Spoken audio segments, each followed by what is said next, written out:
Shalom sahabat-sahabat firman kehidupan yang terberkati. Apa kabar saudara hari ini? Semoga semuanya bersemangat melalui hari yang pertama di minggu ini, dan kiranya Tuhan selalu memberkati kita dalam segala aktivitas kita. Sahabatku, sebentar lagi kita akan memulai saat teduh, jadi mari kita berdoa. Ya Tuhan, pencipta langit bumi beserta isinya, hari ini kembali kami datang kepadamu dalam kerinduan untuk bersekutu denganmu. Berbicaralah kepada kami ya Bapa, dan ajarkanlah kebenaran firman-Mu agar kami dapat melakukannya.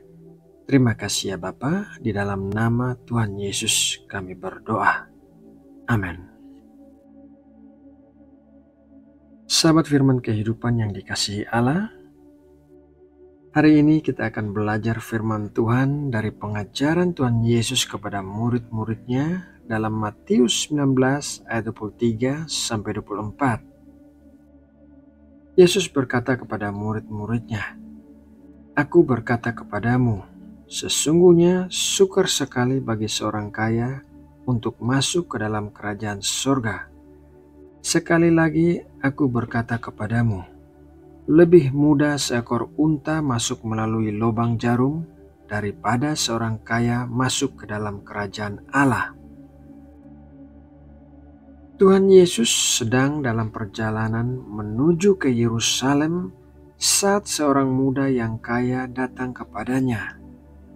Orang ini menanyakan tentang cara untuk memperoleh hidup yang kekal, dan dijawab oleh Tuhan Yesus agar ia menjual semua hartanya, membagikannya kepada orang-orang miskin, barulah ia datang mengikut Tuhan Yesus.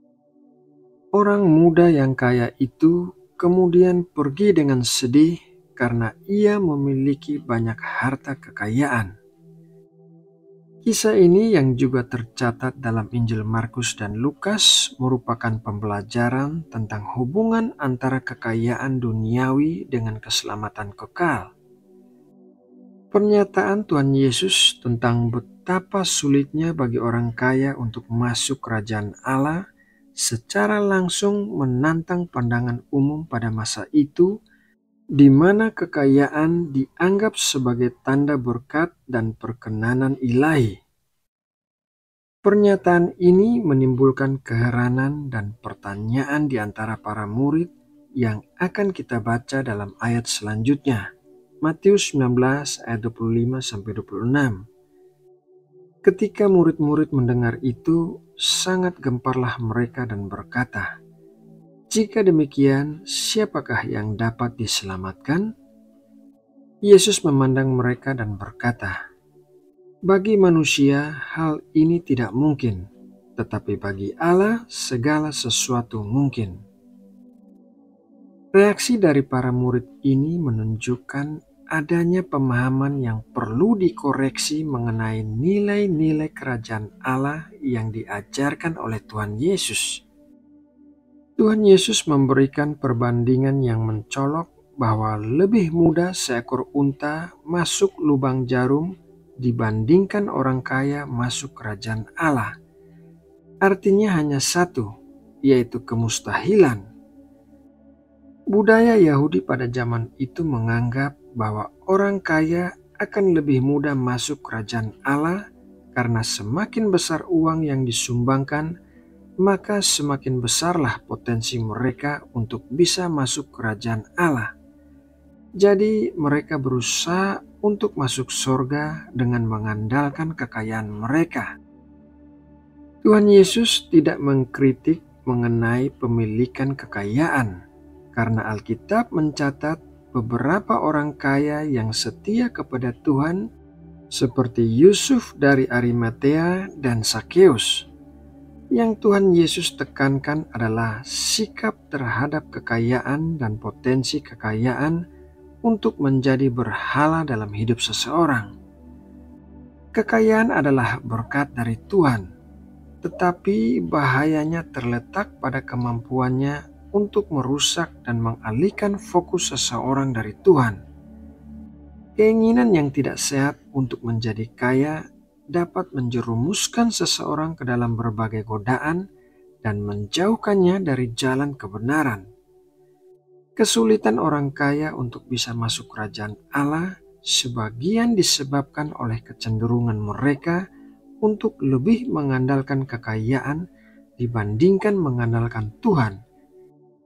Kekayaan juga seringkali menumbuhkan rasa kemandirian yang membuat seseorang sukar untuk mengakui kebutuhan rohani mereka dan tidak mau bergantung pada kasih karunia Tuhan. Mengejar dan mengelola kekayaan dapat menyita waktu dan energi seseorang serta mengalihkan perhatiannya dari pertumbuhan rohani dan pelayanan kepada orang lain. Kekayaan juga dengan mudah memicu kesombongan dan meninggalkan diri di atas orang lain sehingga menghalangi kerendahan hati yang diperlukan untuk masuk ke dalam kerajaan Allah. Pandangan orang Kristen mengajarkan bahwa kekayaan adalah anugerah dari Tuhan yang harus dikelola dengan bertanggung jawab dan digunakan untuk kebaikan, termasuk membantu orang-orang miskin. Orang kaya dipanggil untuk menjadi saluran berkat bagi orang lain dan bukan memakai kekayaannya untuk kepentingannya sendiri.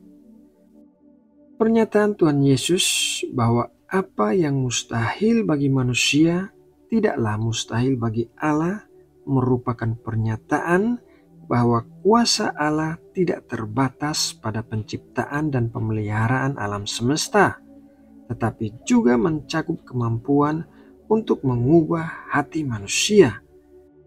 Bahkan mereka yang sangat terikat pada kekayaan dapat diubahkan oleh kuasa Allah sehingga memprioritaskan nilai-nilai rohani dan bisa masuk kerajaan Allah. Tuhan bisa mengubah orang yang paling serakah menjadi orang yang paling dermawan. Sahabat firman kehidupan yang terberkati, melalui renungan firman Tuhan hari ini, marilah kita memeriksa hati kita.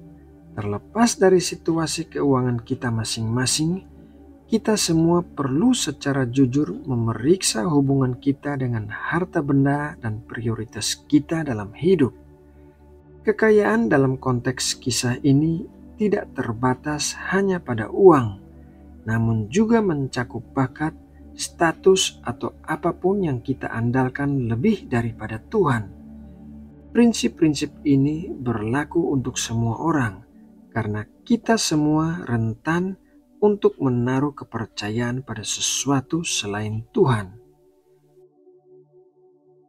Nah, sahabatku, demikianlah renungan firman Tuhan hari ini. Semoga renungan ini dapat memberkati dan menguatkan kita semua. Mari kita berdoa menutup saat teduh kita.